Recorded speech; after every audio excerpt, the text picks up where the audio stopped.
My guest today is Adrian Wolfberg. Adrian is a researcher, author, and former US intelligence professional whose career has spanned more than 4 decades at the intersection of national security, organisational leadership, and decision making under uncertainty. He holds a PhD in organisational behaviour from Case Western Reserve University and has worked with organisations including NASA and the US National Academies of Sciences, exploring how leaders make better decisions when problems are complex, ambiguous, and constantly changing.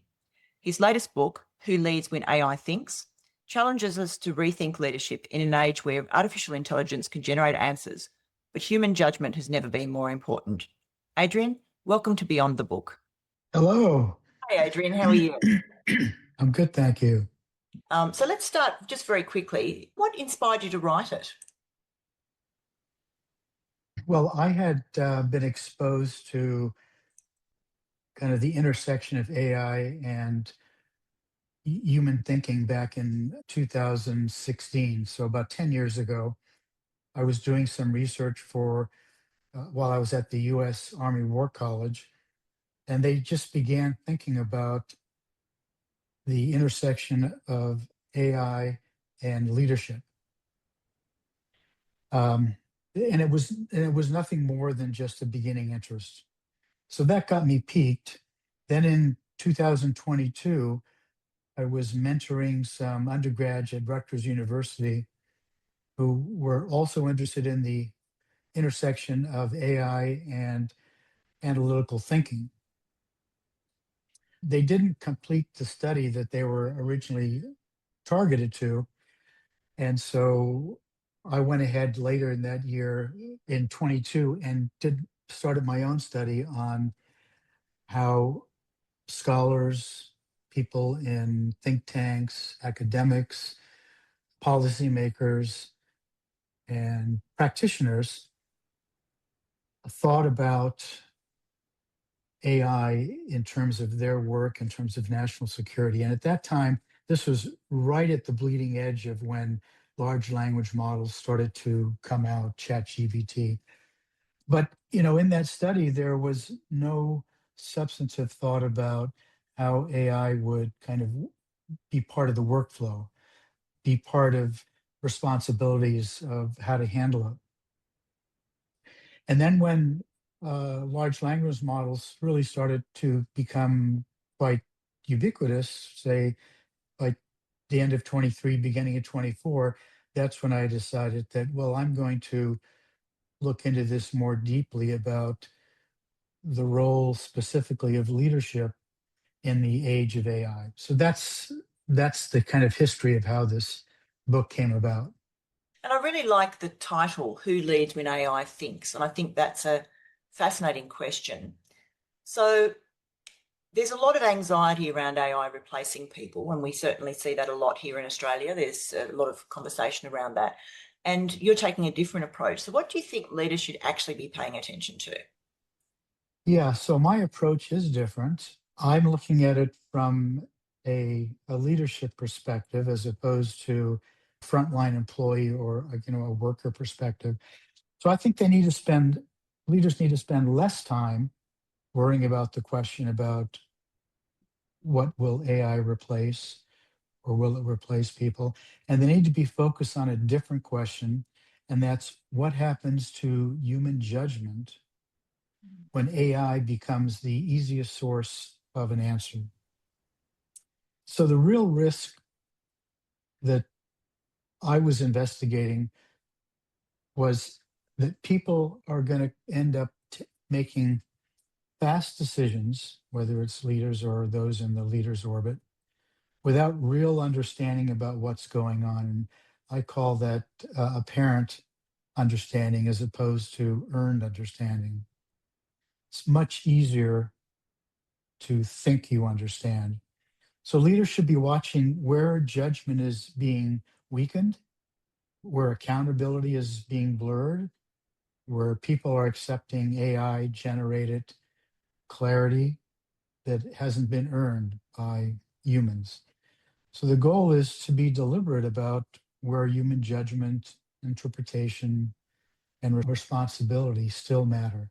And those are all, I think, in the hands of leaders. And we certainly see many organisations investing heavily in AI capability at the moment. Do you think we're losing the balance and they're maybe not investing enough in leadership capability? Yeah, I mean, from what I can see in the media and books that I look at, I would say in many cases, no. I think they're investing in AI faster than they're investing in the leadership capability needed to use it well. And so, why do I say that? Well, I can see, talking with my peers and others, that they're buying tools, in other words, the technology. They're building technical teams to handle the tech, and they have a desire to automate processes. But which all of those can be essential things. But leaders also need to know how to frame problems. That is really one of the key leadership competencies these days. They need to be able to challenge outputs, recognize when context has changed. That issue of context changing is also a critical competency for leaders and everyone else. And decide where human judgment is still essential and maintain accountability when decisions are distributed across people and systems. AI is not going to be accountable. Humans are accountable. And so having an AI capability without leadership, accountability, and capability could make the organization very well much faster, but not necessarily wiser.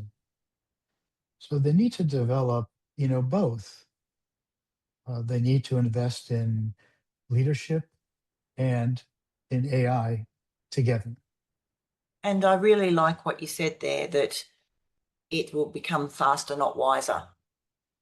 I think that's a really valuable distinction because AI is getting better at generating answers. It's getting better at not necessarily judgment, but it's getting better at behaving more like a human. We're starting to see AI output now, which is indistinguishable from human output. Certainly back when it first came out, there was that we could tell AI writing, anybody reading it could say, yes, I can tell that's AI. It's getting much more difficult to tell now. And as it gets better and better and starts to replace more of the things that humans do, what do you think is going to become more valuable in human leaders as we ramp up? Yeah, I mean, one key thing that's guided my thinking is that humans cannot understand as fast as AI can process and provide an output. So I'm making here a distinction between AI providing fast output. Yeah, okay, no disagreement with that.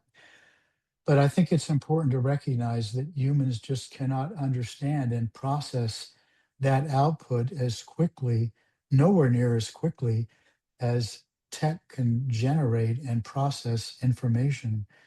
And so there could be this iterative self-reinforcing loop of asking more and more information without truly deeply understanding what's been said. This goes back to this concept of apparent understanding and earned understanding. What's valuable in human leaders? Again and again, it's going to be judgment, framing.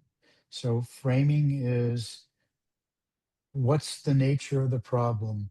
Who's involved? Who are the players?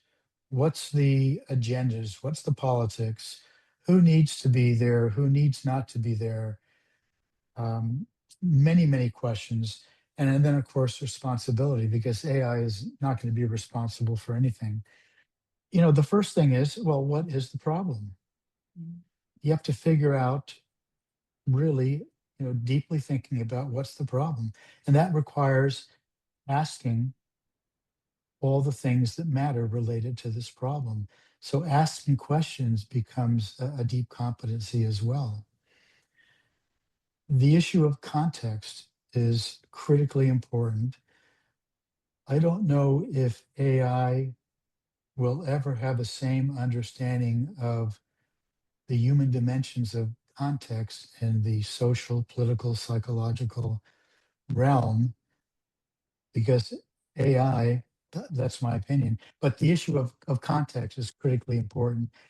So leaders are going to have the courage to make decisions when evidence is incomplete and ambiguous, which has always been the case. But with AI, this is going to be more of a challenge because of apparent understanding, the speed, and so forth. As the answers become easier to produce and quicker, the ability to define the problem, interpret the situation, and ask better questions, these become the most valuable competencies for humans and human leaders. And something that occurred to me while you were talking was one of the things that humans often naturally default to is assuming because something is said with confidence that it's the right answer.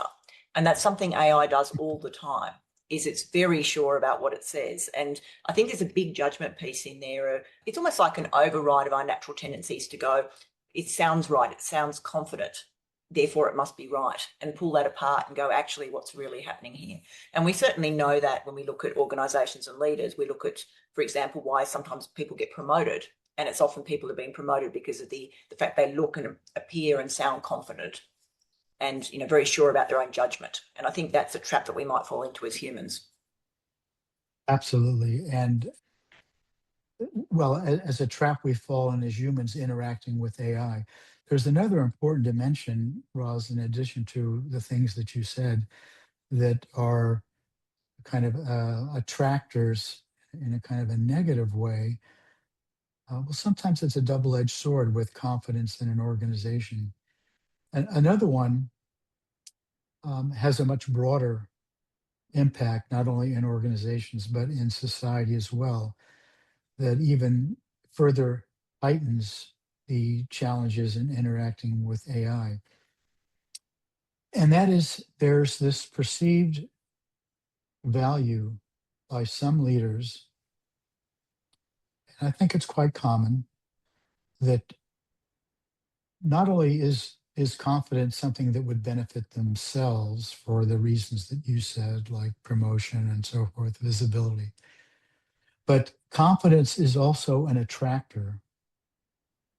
It's an attractor of people in one's web, in one's social, one's societal, one's organizational web, and becomes a motivational kind of stickiness that draws people to that leader. And that is doubly amplified if one is not careful with AI because of the confidence that is often associated with the output of AI. Is this assumption that it must be correct? And you could see a situation where a leader would very confidently go out and talk about a particular thing that AI has told them, and it might not be right, but that leader could then convince other people to follow that path. So I could see that there's certainly a real need in there for leaders to be extremely discerning about how they use AI. So when we talk about AI, not competing necessarily with leadership, but it's about how do we design how humans and AI work together. What would that actually look like in practice, do you think, if we do it well? Yeah, yeah, that's a good question, Ross. Well, I think it means leaders have to deliberately design. So I think this is another important competency, this idea of design. They have to design the working relationship with AI rather than simply adding a tool like AI to an existing process. That is a huge fallacy. They have to decide who should lead at each stage, not as if there are discrete stages, but problems have life cycles, and through time and space they change.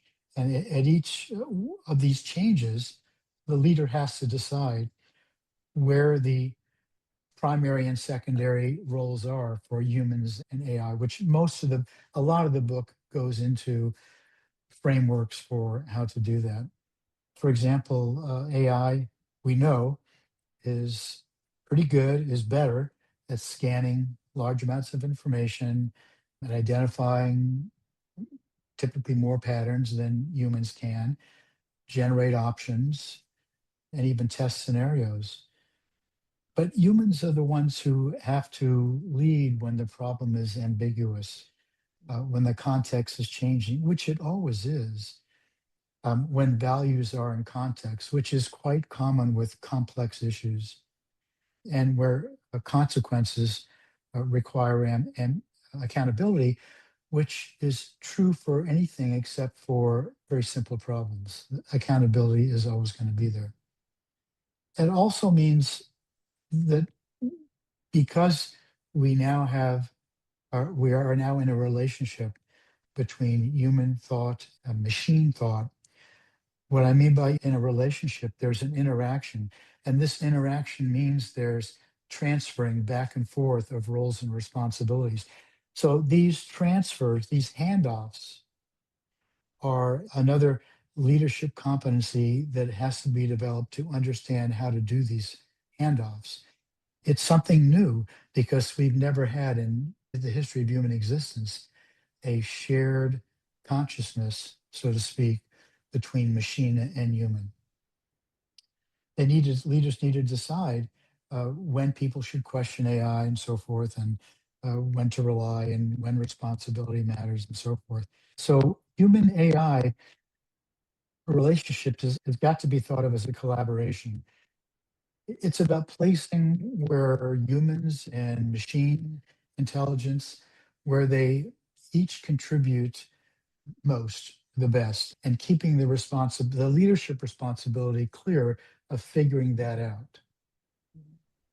I really liked what you said earlier about the context piece around the complexities of psychology and relationships and politics and all of those sorts of things. And that's something that I'm working a lot with leaders on at the moment, is that understanding the invisible organisation. And that's something that I personally don't think AI will replace that, because it's so nuanced and it can be so different day to day, the same people, the same organisation, but then different things come into effect. And it's like, it's the human ability to read all of that and understand what's going on. I mean, we don't always get it right, but it's that at least making that part of what we do is going, not only what do we see on the surface, but what's going on underneath the surface that we're not necessarily aware of. And something that I'm working with particularly leaders on at the moment is that moving them away from thinking that things are perhaps personal. And it's not necessarily a personal thing. This is the system. What is it that we're not understanding about the system here? And I think that's one of the areas that we really need to, as leaders, start to think more about and dive more into as AI starts to take over a lot more of the surface stuff. Yeah, so I am so totally in agreement. So, I just wrote this AI book. I've got another book coming out, which I'll talk about a little later. But the next book after that is dealing exactly with this topic. And right now, the tentative title is The Shape of Understanding. And it's all about, it's really how to understand context. And that's going to be such a required competency going forward, because that's the bit that AI just really can't necessarily do well, because like I said, it can change day to day. You can change one player in the room and everything changes.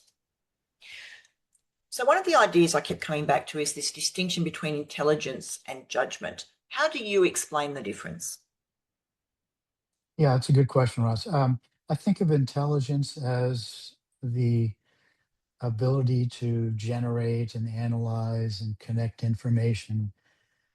And I see that as distinct from judgment, which is the ability to decide what intelligence actually means. So it's a meaning making competency, especially when uncertainty and ambiguity are present, which is almost all the time, except for very, very, very simple problems. And then also, part of that judgment then is not only what the intelligence means, but then what should be done about it. And so, judgment requires context knowledge and also an understanding of the shift in context. Again, this repeat this topic of how important contextual knowledge is to judgment. So, what do I mean by context? Understanding the meaning of the surrounding situations, the conditions, the relationships, the constraints, the history, the consequences of a particular situation, but not just in the present, but also has history evolved into the present, and how the expectation in the present may shed light into the future. So it's quite a three-dimensional cube, so to speak, of what judgment is all about. So why is this important for a leader? Well, because the final decision is about which action best fits the context that's now, and that will have to be thought about as time moves on, and which consequences the organization is prepared to own. And it's not only at time zero when the problem is being faced initially and some decision is being made, but this is an iterative process as time progresses in the problem solving space as it changes with its context. Mm. And I think in terms of context, that piece about history and meaning is so critical. And that's one of the things that when I work with culture, for example, organisational culture, history is so important. It's about capturing a historical timeline of the organisation and all the big events in it, because you might be proposing, say, a change initiative, which sounds great, makes sense. People in the room agree it's a fantastic idea, but there's always people in the background go, yeah, last time we tried that, it didn't work. And they've got the history. And that's the thing that I think trips up so many really good initiatives in organisations, is not paying attention to the history. Has this been tried? It doesn't even need to be the same thing tried before. It might be the last time we tried something similar and it didn't work. There's always people in the background who remember. And I often find, and it amuses me, that people will talk about, for example, consequences. They'll say that, oh, the reason we never do that is because it's been done before and terrible things happened. And if you start to probe that and ask about it, nobody can ever tell you what they were or when they happened. It's just a story that we tell ourselves about, this is what happens when we do this, something happens. Or if you can track it down, it'll be something that happened to some poor guy 30 years ago and nobody's actually experienced it in living history. But it's just that the stories are so sticky, they stick around, and that's the things that humans can bring to the table. Yeah. Not only is the history, I just want to add to what you just said about history from the decision maker perspective, which is kind of complements what you were talking about, the people who experience the results of change. From the decision maker perspective, we get stuck in the history of the decisions that have occurred in the past and how those decisions iteratively shape not only how we see the problem, but how we should answer or address the problem. So it has a boxing in effect from a decision perspective as well. Absolutely. Now, going back to judgment, is it something that leaders are born with, or can it be developed? I think it's mostly developed, and I think it's built on experience, and that experience includes reflection, being aware of and processing feedback, and being exposed to different situations. And the key with all that is not only the having those things, the experience, the feedback, and the exposure to different realities, but it's learning from the decisions that one makes in those situations.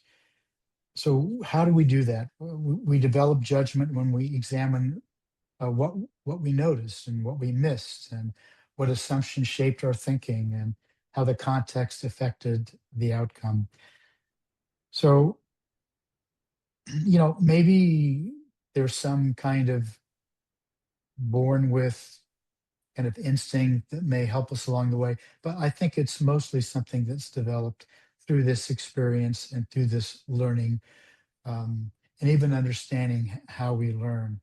And it can be strengthened this way, but we have to be willing to question ourselves, how we think. And I think very, I think importantly, it's not just about whether the final outcome worked. Often we just look at that, and you have to think about all the steps along the way that got you to that. And that's a great process that you've described. But something that did come to mind for me as you were explaining it is how time poor so many leaders are. I certainly come across leaders that are operating almost overwhelmed all the time. And one of their biggest challenges is finding space to think. And that's when the reflection happens, isn't it? When you can sit, not only look at the outcome of what we did, the outcome of the decision, but go back through all the steps. What did we do? Why was it successful? So, what advice would you have for leaders that are maybe struggling with that? I mean, it seems so critical. Yeah, I think it's a matter of process. You see some of these great CEOs in business talk about the importance of setting time in the morning time, for example, for reading or thinking. But you can build steps into your day, especially when facing problems. So, for example, say there's some problem that's come up where the thought is that AI could be some part of the solution. There's a meeting with people. So you ask people, what do they think? And this could be done before the meeting or during the meeting, whether there's 5 people, 10 people, 20 people. Ask them these questions that you should be asking also. And you ask these questions of yourself. What is the problem? How complicated, complex is it? What are the issues involved? What aspects of the problem might be conducive to AI? What are the risks? And how are we going to manage accountability? And then the meeting becomes, listening to these ideas and maybe having to come back for a second meeting or synthesizing these ideas. But this is a way that you force time to stop so that the leader can take the time to think about, what is going on first, and then worry about the implementation aspect of when and where AI could be used. I agree. One of the things you talk about in the book is that leaders spend too much time solving the wrong problem. And it's about framing the problem correctly to start with. Why do you think that's so difficult? Because problems never, except for very, very simple problems, they never come neatly defined and neatly packaged. I mean, we are so, I would say, analytical in terms of understanding the world through various disciplines and perspectives and different levels of analysis, that the problem itself is not presented in a way that leads one to say, well, here's a bit here for you, here's a bit there, here's a bit so forth. And really, what I think mostly happens is the problem appears as symptoms. Yeah, symptoms. And when you have just symptoms and you haven't gone through the underlying nature of the problem, then you get people having different interpretations. There's incomplete information with every viewpoint, but there's always this, pressure to act. And so there's this impetus to move too quickly. Time has a factor of that, but there's also this notion that speed equates to productivity. This becomes more problematic in the era of AI, where speed gets accentuated as a apparent value proposition, and again goes back to the dilemma of humans lacking what I call earned understanding about what's really going on. So the risk is maintaining this kind of superficial understanding about what's going on with defaulting, so to speak, with having AI take the lead. What's going to happen is that whoever talks the loudest, whoever talks first as to what the problem is, that explanation may shape everyone's role and responsibility and incentives and what kind of assumptions they use. So, for example, we've all seen this, finance sees things from a cost perspective, operations sees things from a process perspective, employees see things from a trust perspective. There's like truth in all of those, and the issue is how to frame what's really important and what matters, and that requires slowing down enough to ask what is really going on, and that goes back to context understanding. So that's why framing is really important. It's going to become more important as an ongoing leadership competency. And it's not just something that is done at the start of a problem, because again, problems have a life cycle, and framing requires reframing along the way. And that's a really important distinction, I think. And I liked what you were talking about around the loudest voice, or the voice that speaks first can often be the voice that prevails. And I think there's definitely a lot of value in leaders kind of pausing at that point and going, why is it we're listening to this voice? Is it because it actually is the correct answer, or is it Justin spoke first or had the loudest voice, or the most data to back them up? What other questions do you think leaders should be asking themselves before they actually move into asking AI for answers? We need to be clear about what is the actual problem that needs to be solved. So this is kind of related to contextual understanding.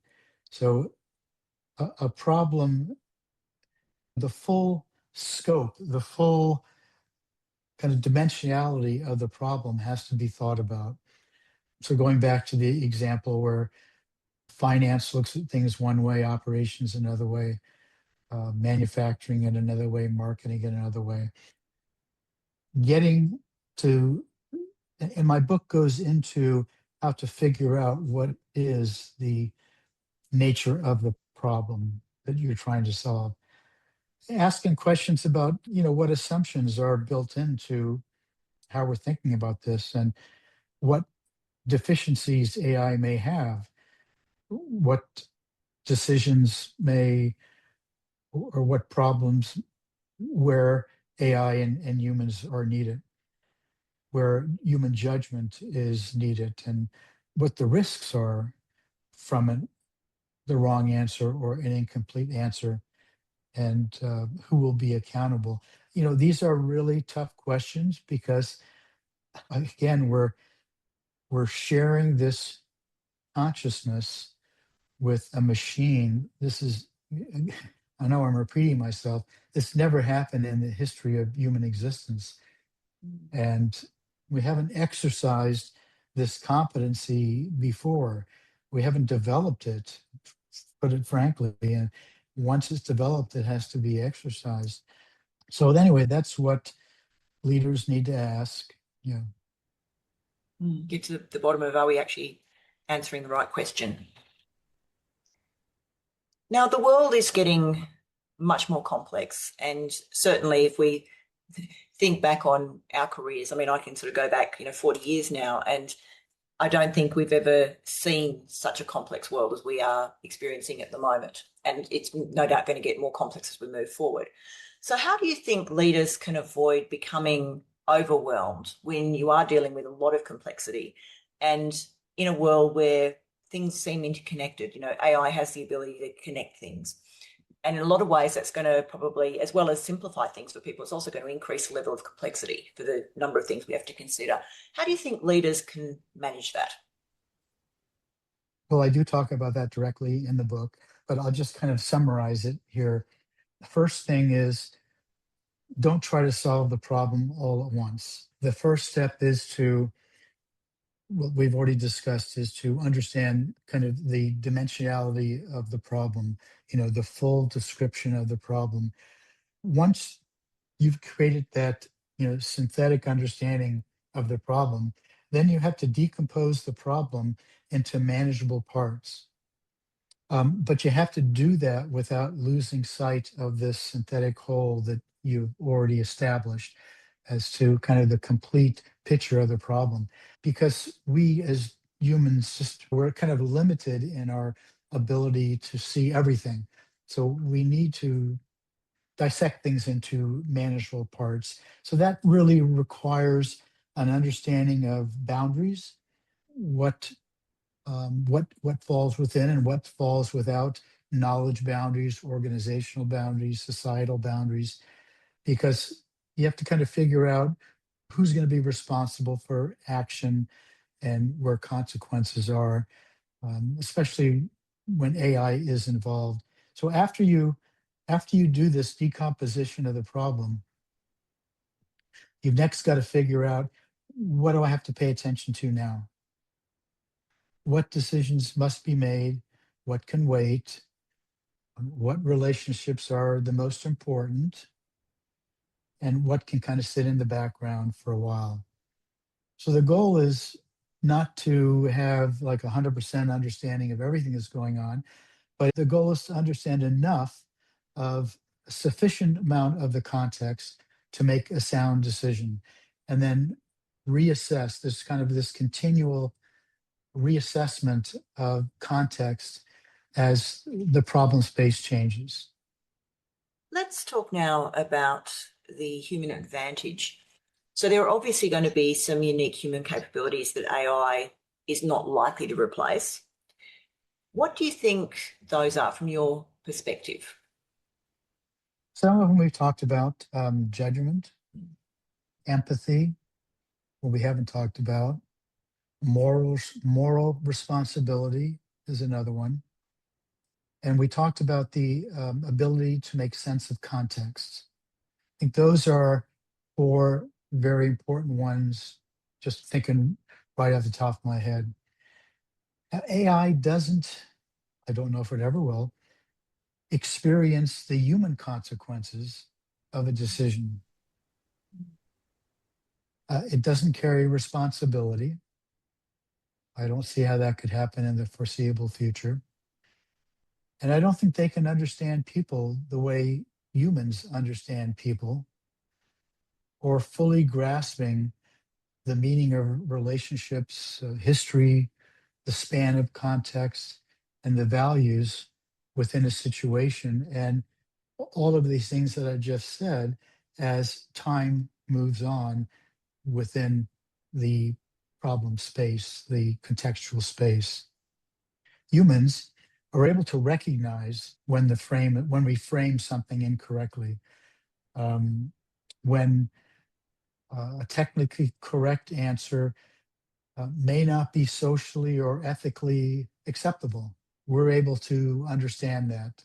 That capability resides in us. How effective we are is a different story. So our human advantage is the ability to interpret meaning. I don't see the interpretation of meaning being taken away by a machine.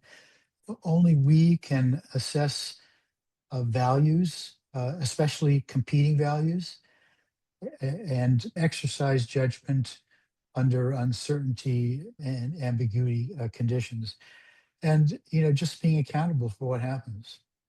I think those are the things that are uniquely human, and I think will always be uniquely human capabilities.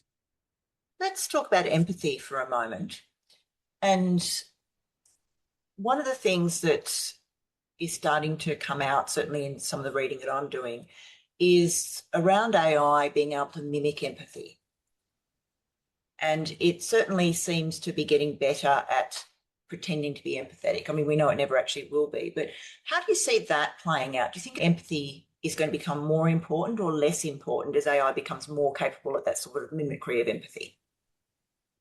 Yeah, I think it's, going to become more important. I've got a couple of thoughts on this. They're kind of layered.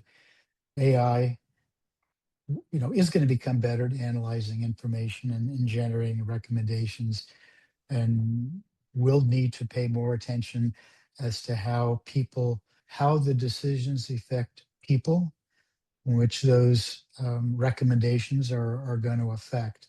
So that's always going to be there, as long as humans are around. Empathy helps us understand how a decision we may make based on AI, or partially or mostly on AI, how it affects really important things within a society and an organization. And what I mean here is trust, dignity, dealing with fear, motivation, and cooperation. Now, empathy also has this focus on understanding context. And so, in that sense, empathy will help us understand perspectives of others that may not appear in the data, or machines may not recognize as well. So, that ability to seek, to understand, to absorb other perspectives is also an element of empathy. So as organizations, rely more and more on machines for tech, for analysis, the more leaders are going to be valued for understanding what an outcome means for people. I agree. I think we're going to move away from, and we've already started to see that, from technical leadership being the most valued thing to the people leadership being the most valued. I remember it's going back years ago in an organisation I was working for. They had lots of a very highly technical area, and they split the leadership into two roles, which was the technical leader and the people leader. There was a bit of pushback to start with, but once that was embedded, people really valued it. And with the recognition that sometimes people who are great technically just aren't that great at people stuff. And I think that's really where we're going to see leadership heading, is we're going to be moving away from that you're great technically, therefore you're a leader, into you've got all these other competencies which are now more important. And it's not to devalue the technical side of it, it's just accepting that, there's going to be other things that become more important. Now let's talk about decision making. Is there a decision or decisions that you believe leaders should never delegate to AI? Yeah.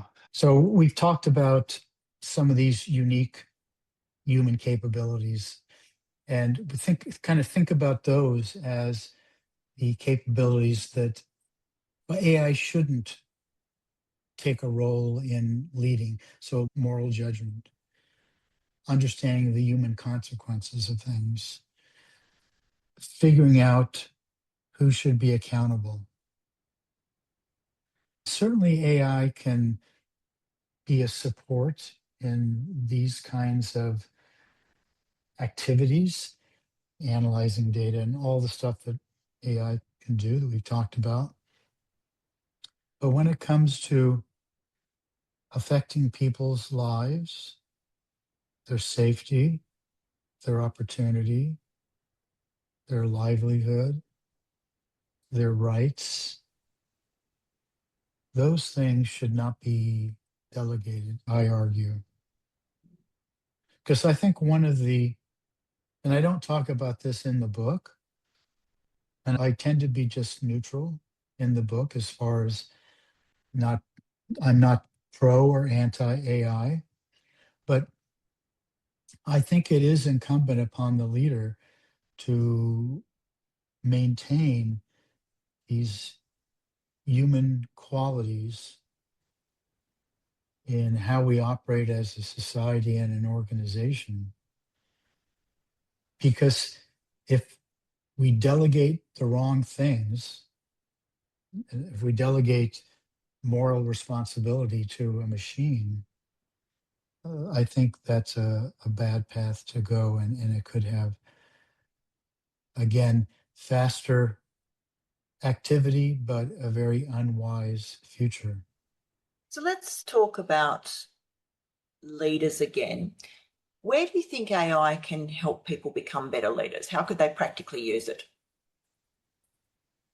Yeah, it can, help us where they're thinking. So, we can ask, what patterns have we missed? Would you test my assumption? Are there some alternate explanations? Are there some consequences that I'm not considering? Should I act in this way or that way? In other words, it can widen our view.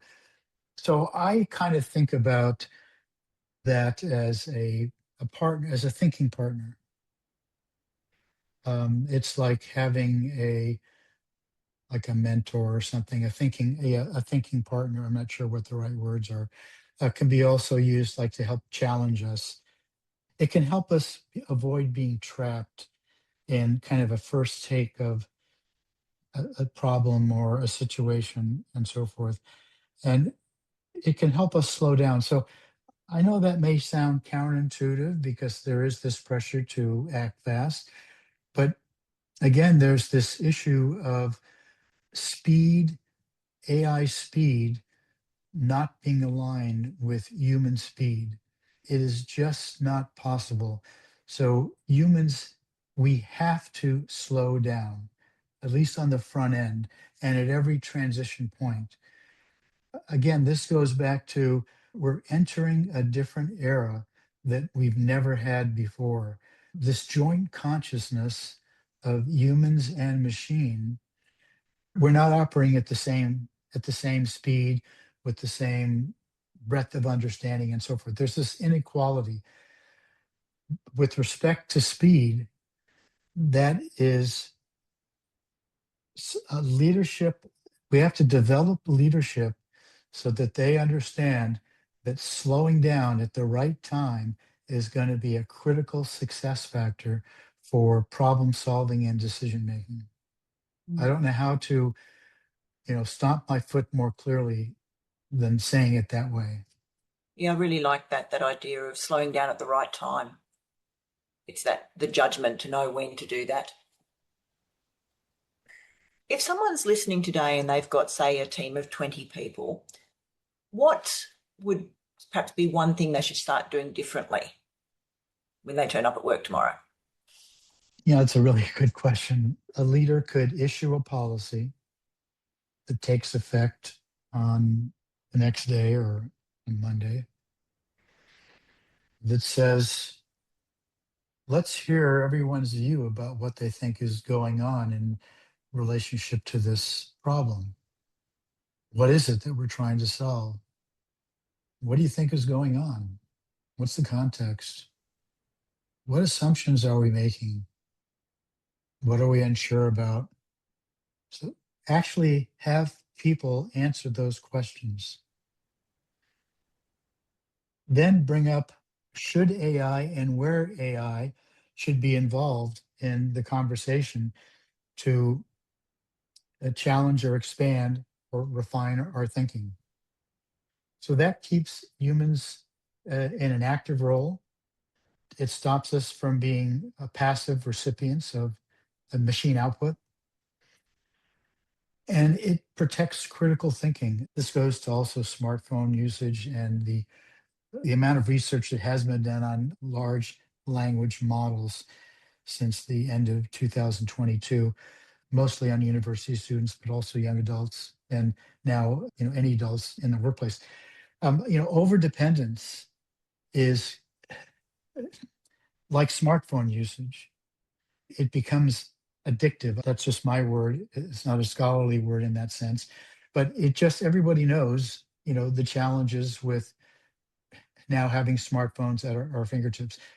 And for a significant amount of the population, large language models, ChatGPT, Claude, et cetera, they're probably going to fall into the same behavior. And what we know from the research, because of overdependence and over reliance, is that critical thinking and creative thinking are reduced. We know this. Just look at the last 20 years of research on smartphone usage. And of course, there's more negative effects from it in terms of anxiety, not being able to pay attention of any sufficient amount of time, wanting instant gratification. You can see these same kinds of things play out with the attraction of large language models and other types of AI tech that provides output very quickly. This move for Monday morning will help make humans have the first move and AI have the second thinker in the room. Let's look ahead, say 10 or 15 years. What would you hope that leadership looks like, particularly in relation to how AI is used? Yeah, well, definitely to be more adaptive, which means they have to have a reframing skill and have contextual understanding of what's changing, what's going on. And to be honest about what humans are capable and responsible for. And so, kind of to your point that you just mentioned before you asked the question, that leadership knows when to move fast and when to slow down. And I think that's going to be a critical competency that needs to be developed in leadership in the age of AI.